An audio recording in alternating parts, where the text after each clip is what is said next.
Bom, pessoal, o segundo exercício também sobre bocais difusores. Agora o exercício de difusor, vou andar com ele até mais rápido, porque é bem simples, né, na formulação. O que tem de pega nele, na verdade, são as hipóteses que a gente usa, né? A gente vai ter um ar entrando a 10 graus Celsius e 80 kPa em um difusor com a velocidade de 200 metros por segundo, e a área do difusor é essa dada aqui, de 0,4 metros quadrados, e o ar sai do difusor com uma velocidade muito menor do que a velocidade de entrada. Isso aqui é um ponto importante, tá? A velocidade do ar de saída é uma velocidade muito menor do que a velocidade de entrada. Isso aqui normalmente acontece, tá? Para difusores é um ponto comum. Assim, você às vezes sai de um difusor com uma velocidade muito menor do que a velocidade que ia entrar.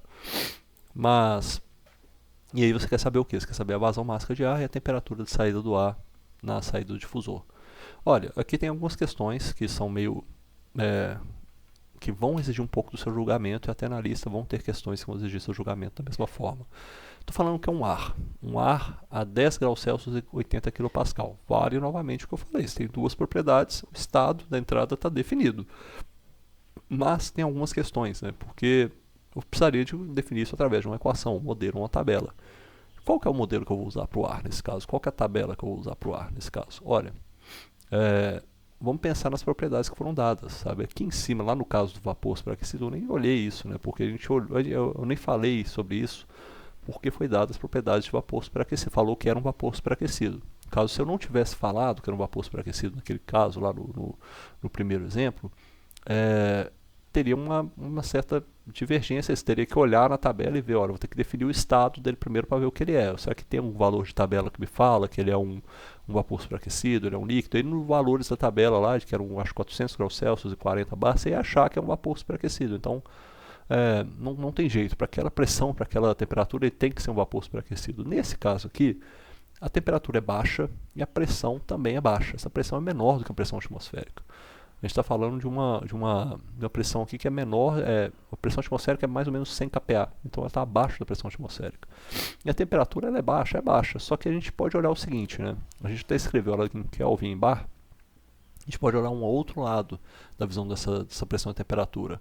Qual que é a relação delas com o ponto crítico? Que é aquilo que a gente lembra lá, que a gente usava para identificar fatores de compressibilidade. Bom, se eu olhar esses fatores lá no ponto crítico, eu vou ter o seguinte. O ponto crítico, a temperatura crítica do ar, ela é 133 Kelvin, está aqui embaixo. Ó. E a pressão crítica do ar é 37,7 bar. Quando eu faço aqueles cálculos de pressão reduzida e temperatura reduzida, que eu divido, né, a pressão local pela pressão crítica, a temperatura local pela temperatura crítica, o que eu fico aqui? A minha pressão reduzida ela é muito pequena. E a minha temperatura reduzida ela é muito alta, ela é 2,5. Se a gente se lembrar do que é feito lá naquelas tabelas que a gente usou nas figuras, lá na compressibilidade, aqui ó, a gente vê o que? A gente vê que para pressões muito baixas, pressões reduzidas muito baixas, ele está nessa parte da nossa esquerda aqui de quem está vendo o vídeo aí, parte da esquerda aqui, está bem nessa colorinha aqui, ó, bem próximo. E as temperaturas reduzidas altas, elas estão mais em cima, né? São as linhas sólidas mais em cima.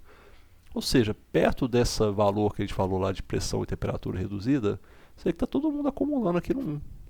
Se eu tenho Z é igual a 1, o que isso quer dizer? Relembrando aí, o que quer dizer quando eu tenho o meu Z, o meu fator de compressibilidade igual a 1? Fator de compressibilidade igual a 1 quer dizer que eu tenho praticamente o comportamento de gás ideal. Ou seja, nesse caso aqui, ó, eu tenho para esses valores de P, para esses valores de P e de pressão e temperatura do ar, a gente pode assumir o comportamento de gás ideal. E aí, a vantagem disso é que todos os modelos de gás ideal vão ser válidos. A gente pode usar o PV igual a RT, a gente pode usar aquelas definições de variação de entalpia, variação de energia interna com relação à temperatura, tem CP, CV, etc. Então, tudo isso é válido. Aí você tem uma gama de modelos para você usar aí no seu modelo, no seu problema. E você tem também as tabelas de gás ideal, que são essas aqui. Ó. Deixa eu ver se eu chego nelas aqui mais fácil. A tabela de gás ideal está lá embaixo. É a 22. Essa aqui, ó. Olha só, tá vendo? Essas aqui são tabelas de gás ideal, o ar como gás ideal. propriedades do ar como gás ideal. Elas são função só da temperatura. Você olha aqui, ó, 200 graus, 210 graus, 220, você vai ter o quê? Entalpia, energia interna, blá blá blá blá blá blá. Tem todas as outras, porque o que falta aqui, que não tem aí, que é falado naquelas tabelas para vapor, para amônia, etc., que não está aqui, é o volume específico, mas o volume específico sai da equação de estado do gás ideal, que é PV igual a RT. Então está tudo fácil, está muito fácil de achar isso aí. Só tem todas as informações que são necessárias. Então a gente volta aqui agora e fala, né, as nossas considerações. Olha, regime permanente, o ar está a temperatura baixa, a alta temperatura e baixa pressão relativa ao ponto crítico, comportamento de gás ideal, está falado aqui, ó, comportamento de gás ideal. As variações em energia potencial são desprezíveis, não há troca de calor e não há trabalho sendo realizado. Difusor, a gente não espera realizar trabalho. Nesse caso aqui, até anotei para a gente relembrar, né, quais são aquelas propriedades que vêm da tabela 1, tabela A1, para quem usa o livro do Shapiro, mas eu acho que o Sengel também coloca na tabela 1 essas propriedades do ar. Você pode achar lá que é a massa molar, temperatura crítica, pressão crítica. Eu vi muita gente, mas isso aí parece uma febre nas provas. Muita gente usava a equação do gás ideal quando não tinha nada a ver com o gás ideal. Às vezes era um vapor, às vezes era uma outra coisa que estava lá metendo o gás ideal na parada. Gás ideal tem que ser checado. Você checa se o seu estado é de gás ideal, se o seu comportamento é de gás ideal. Vê as temperaturas, vê as pressões. Ah, mas está naquelas tabelas de vapor superaquecido. Vapor superaquecido não é gás ideal. Vapor superaquecido ainda tem muita relação intermolecular. Não dá para considerar gás ideal ali não, tá bom? Então isso tem que ter muita atenção. Esse foi um dos erros que eu mais peguei e tirei ponto na prova. Assim, quando você não podia usar a equação de gás ideal, você ia lá e metia o gás ideal no negócio. Não pode ser toda hora, tem que ser verificado sempre. Tá? Tem que tomar muito cuidado com isso. Então aqui eu fiz um diagraminha esquemático para mostrar o que está acontecendo, né? Com esse detalhe que eu estava aqui fazendo, depois essa puxada de orelha voltando para o exercício aqui agora, eu vi muito aqui, essa questão do difusor, ela tem isso aqui, você tem uma velocidade de entrada que ela é muito maior do que a velocidade de saída. Você fala que algo é muito maior, tem implicações, né? Elenquei as propriedades também para a gente poder identificar. Olha só, você tem pressão e temperatura, então você tem duas propriedades, você vai conseguir definir qualquer coisa a partir delas. Você tem a vazão mássica, que é fácil de achar, que você tem a velocidade, você tem a área. A vazão mássica, eu acho que não é dada do problema. Sim, é porque eu tenho as propriedades, eu consigo identificar o que eu preciso para achar para ela. Mas eu já tenho a área e a velocidade e tenho a vazão mássica. O que falta aqui nesse problema então? A vazão mássica, relembrando, a vazão mássica aquela formulação é assim, ó. Vazão mássica é igual a velocidade vezes a área sobre o volume específico. O volume específico sai daqui, ó. Sai da formulação do PV igual a RT. Então é muito fácil de achar ela. Até fiz o primeiro pedido, né, que é o cálculo da vazão mássica, que é pedido aqui de ar. É muito fácil de fazer. Você vai usar o quê? A equação do gás ideal, que está aqui descrito em cima. E aí você vai colocar os dados que você tem no estado 1, P1, T1, o R, que é o R do gás, vai ser o R da constante universal dos gases sobre a massa molar, que é dado na tabela 1. Simplesmente vai isolar o volume específico aqui, você vai achar qual que é o volume específico, porque daí você vai jogar nessa formulação. Eu já joguei diretamente os termos dentro, né, da formulação para ficar mais fácil ainda de enxergar. Olha só, eu joguei aqui, ó, peguei esse V aqui que é representado. Aqui eu joguei todos esses termos aqui, ó, dentro dessa equação aqui. Então eu já substituí tudo de uma vez. Eu já substituí ali, virou o quê? A minha vazão mássica é igual a velocidade vezes a área vezes a pressão dividido pelo R do gás, né, que é o R constante universal dividido pela massa molar do ar, vezes a temperatura 1. Tudo isso é dado. Tudo aqui é dado. Ó. A velocidade 1 é dada, a área 1 é dada, 80 kPa, que a pressão de entrada é dada. Isso aqui é dado de tabela também, ó. Esses dados que são dados de tabela também. A temperatura é dada também, dada a temperatura de 10 graus Celsius na entrada.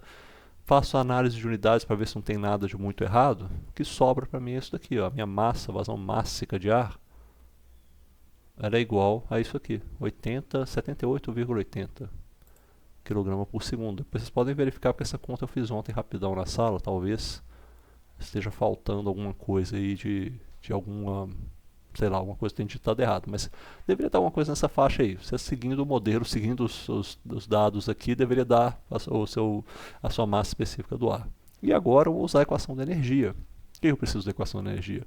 Porque o que me pede agora é a temperatura de saída. Lembrem-se, né, de criar essas pontes. Né? A gente está criando pontes aqui. Vai agora usar a equação da energia para criar essa ponte. A vazão mássica está resolvida já. Já achei, porque é uma entrada, uma saída, a vazão mássica dos dois é igual. Por isso que ela é dada aqui como uma constante que está fora desses colchetes. A gente sabe, não vai ter troca de calor, não tem trabalho. Novamente, essa vazão máxima está para fora ali, eu não tenho variação da energia potencial. Meu modelo completo vira isso daqui, ó, vira essa equação, que é o H1 é igual a H1 menos H2 mais a variação da energia cinética. Agora entra uma questão interessante, isso foi até perguntado bastante na aula. Eu não me foi falado da variação da energia cinética. Eu também aqui, ó, eu consigo achar pela minha tabela só o meu H1. O H2 eu não consigo achar. O H2 é uma incógnita ainda para mim. Que eu vou botar aqui unknown. Ele é um unknown, não sei o que ele é, desconhecido, não sei o que ele é. Quero encontrar o H2, inclusive. O meu V1 é dado, meu V1 também é dado, então eu posso resolver essa parte aqui. O meu V2 ele não foi dado, né? Essa seta cruzando eu escrevi na aula, tá, gente? Então finjam que ela não está aí por enquanto. Meu V2 não é dado. Como é que eu vou saber o meu V2? Ora, o que é importante nesse caso aqui? É o valor de V1 e o valor de V2 ou é a diferença entre eles? Pensem bem, o que aqui, ó, que é importante aqui não é o valor de V1 em si. Eu posso ter um valor de V1, minha velocidade 1 pode ser 200 mil. Se o meu valor da minha velocidade em 2 for 199 mil, 199.990, a minha velocidade, a minha diferença entre eles aqui vai ser pequena do mesmo jeito. Mesmo se eu tiver um valor de 10 aqui, um valor de 0, vai ser uma velocidade pequena, não tem muita diferença. Na verdade, é óbvio que nessa faixa, né, com as velocidades muito altas, as energias são, porque vai elevar ao quadrado, então dá um negocinho um pouquinho diferente. Mas nesse caso aqui não vai ter tanta diferença assim, dessa formulação. Sabe, o que vale é a diferença entre as velocidades. É realmente isso que é importante. O que foi falado no meu exercício? Ora, foi falado que o ar que sai do difusor com uma velocidade muito menor que a velocidade de entrada. Normalmente isso acontece. Você projeta um difusor, às vezes, como aqueles de hidrelétrica que eu mostrei na aula, você quer que ele saia com velocidade muito baixa. Você quer suavizar essa diminuição de velocidade. Por isso que o difusor é feito. Então, às vezes, quando essa velocidade lá de saída é muito menor, o que você faz? Você fala que essa diferença aqui, ó, que o seu V2, na verdade, sua velocidade 2 ela é desprezível com relação ao V1. Ela pode ter um valor, mas o valor dela é desprezível. Então, você fala que é uma velocidade muito menor, você fala, então joga fora, não interessa essa velocidade aqui. Então, nesse caso, a gente está considerando que a velocidade 2 é zero, porque é falado que na diferença dela, no exercício é falado, ela é muito menor. O muito menor implica que essa velocidade não tem tanta influência na energia cinética. E pode acontecer o contrário, você tem um bocal, por exemplo, que sai, que está um bocal que é acoplado num recipiente, que a velocidade está acumulando uma quantidade de gás nesse recipiente, esse gás ali está parado. Você acopla um bocal nele, a velocidade de entrada é praticamente zero. Mas o bocal vai acelerar, não vai acelerar esse fluido para sair. Então a saída dele vai ter uma velocidade muito alta, mas a velocidade dele de entrada é mínima, é zero, não interessa o que é. Entendeu? A diferença é pequena. No caso do bocal que eu expliquei aqui agora, é uma outra aplicação. Né? Você vai ter uma velocidade 2, que é muito maior do que a velocidade de entrada, que é a velocidade 1. Entendeu? Então você tem que usar esse julgamento aí na hora que você for olhar essas questões. Tendo isso daqui, eu vou zerar esse meu V2, a minha equação se torna isso daqui. Ó. Ela vai se resumir a essa aqui, que é a equação que diz que o nosso H1 menos H2 mais a velocidade 1 ao quadrado sobre 2 é igual a zero.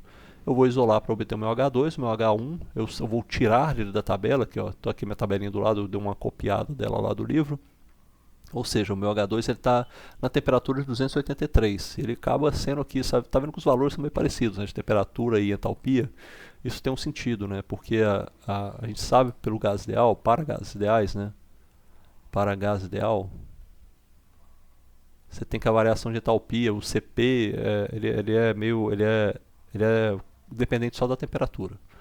O seu coeficiente de pressão, o coeficiente de, fala por calor específico, a pressão constante, que é o CP, ele é dependente só da temperatura.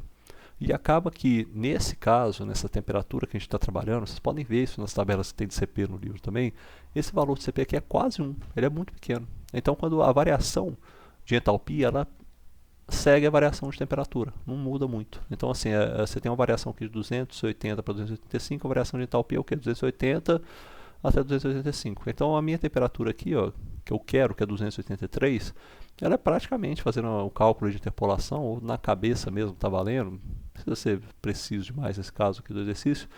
O H1 é esse daqui, é 283,13 kJ por quilograma. Fazendo a conta, o meu H2, então agora a formulação do meu H2, se eu separar ela aqui, ó, botar um highlight aqui que ele vai separar ela bonitinho. O meu H2 é essa, vira isso daqui, ó, meu H2 se torna esse cálculo, ó. Lembrando o quê? O que eu tive que lembrar aqui nesse H2 agora para não ficar errado? Joguei o meu H1, que estava aqui em cima, né? E eu joguei a minha velocidade ao quadrado, lembrando que ele vai dar o quê? Um resultado em metros quadrados por segundo quadrado, então tenho que dividir ele por 1000 para achar qual que é o meu H2 final. Meu H2 final está aqui, ó. Esse é o meu H2.